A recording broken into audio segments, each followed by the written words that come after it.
त्यार बिस्मिल्लाहिर्रहमानिर्रहीम। मैं हूँ आरिफ हमीद भट्टी, आम शहरी, और आप देख रहे हैं यूट्यूब चैनल। अगर पसंद आए सब्सक्राइब करें, लाइक करें, तो हो सकता है शेयर करें।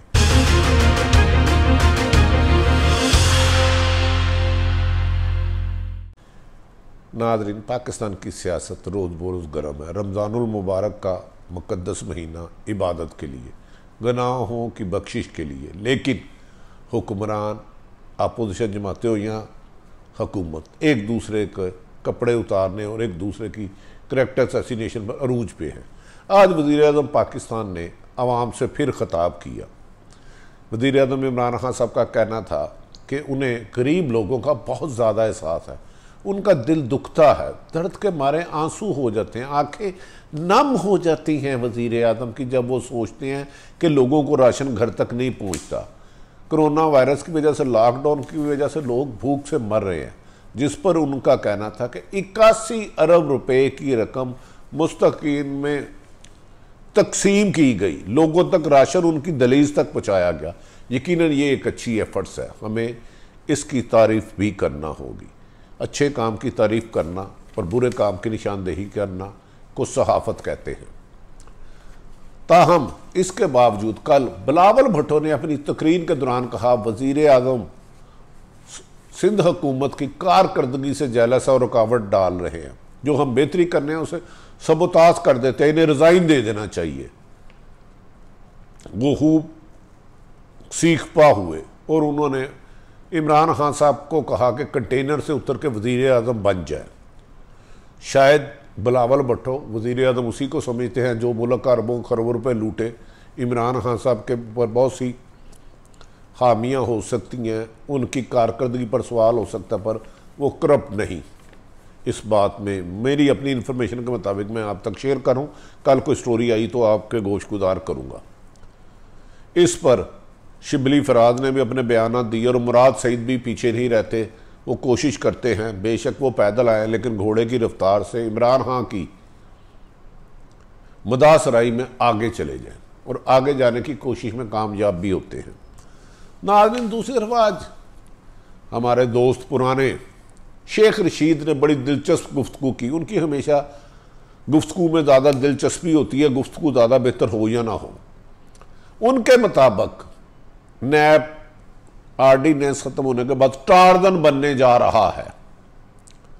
वो कहते हैं ईद के बाद अहम लोग जेलों में होंगे।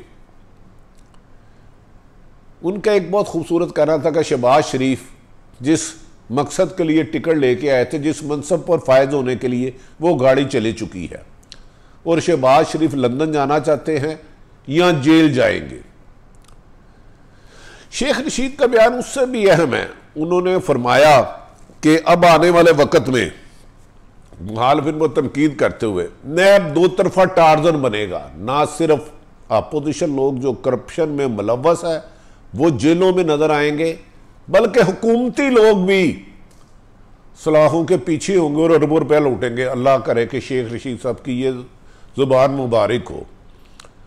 उन्होंने कहा कि ईद के बाद नैब का वार हुकूमती और अपोजिशन के परछे उड़ा देगा।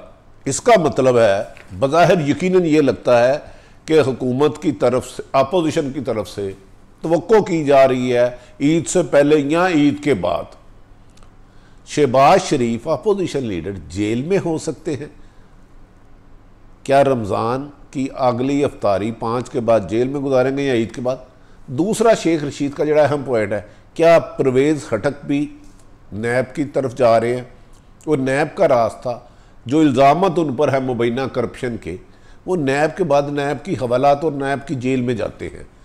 क्या महमूद खान जो उनके वज़ीर आला, उन पर भी करप्शन के अरबों रुपये इल्ज़ामत है, क्या वो भी जेल में जा सकते हैं?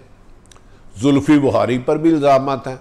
शेख रशीद ने आज ऐसा इंकशाफ किया है छुपे लफ्ज़ों में कि हुकूमत और अपोजिशन जेलों में होगी। परवेज़ खटक, महमूद खान, जुल्फ़ी बुहारी और दीगर जो इन पे लोग हैं। इधर शहबाज शरीफ पर भी बुरा वक्त आने वाला है। कहा जा रहा है कि शाहिद हक्कान अब्बासी के बारे में भी अहम सबूत इकट्ठे कर लिए गए हैं। शेख रशीद ने इस मौके पर बिलावल को भी ललकारा। उन्होंने कहा क्या पिद्दी और क्या पिद्दी का शोरबा। उन्होंने कहा अपने बाप का बैगेज उठाए, नैब ऑर्डिनेंस पर कुछ गिव एंड टेक करना चाह रही है इस वक्त अपोजिशन, जो हुकूमत नहीं करेगी, और दमादम मस्त कलंदर होगा और ईद के बाद लोग अंदर होंगे। नाज़रीन, वज़ीर आज़म ने पेट्रोल की कीमत सस्ती करके अवाम के दिल जीत लिए, अच्छा फैसला था, लेकिन पूरी दुनिया में सबसे ज़्यादा लो प्राइस पे आजकल पेट्रोल फरोख्त हो रहा है। हैरत वाली बात है कि 35 रुपए वाले पेट्रोल जो 81 रुपए में बिक रहा है, कमो बेशतर 40 रुपए इस पर हुकूमत टैक्स ले रही है। अगर 40 का टैक्स ये कम कर दें तो रोज़मर्रा की अशिया की कीमतों में कमी हो सकती है, बिजली की कीमत कम हो सकती है, गैस की कीमत कम हो सकती है, और इसका रिलीफ 90% लोगों को मिलेगा जो एक वक्त का खाना नहीं खा सकते।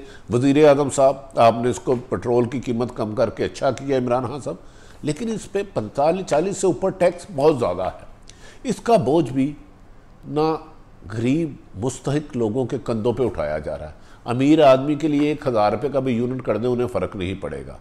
आपको वज़ीर आज़म बाकी पौने 3.25 साल अर्निंग्स खुल के खेलना होगी, और इस मुल्क को लूटने वाले सियासतदान, ब्यूरोक्रेट और पॉलिटिशियन सबको गिरफ्तार करना होगा।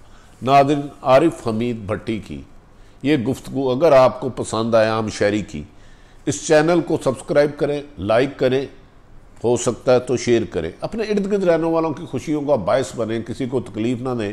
पाकिस्तान जिंदाबाद।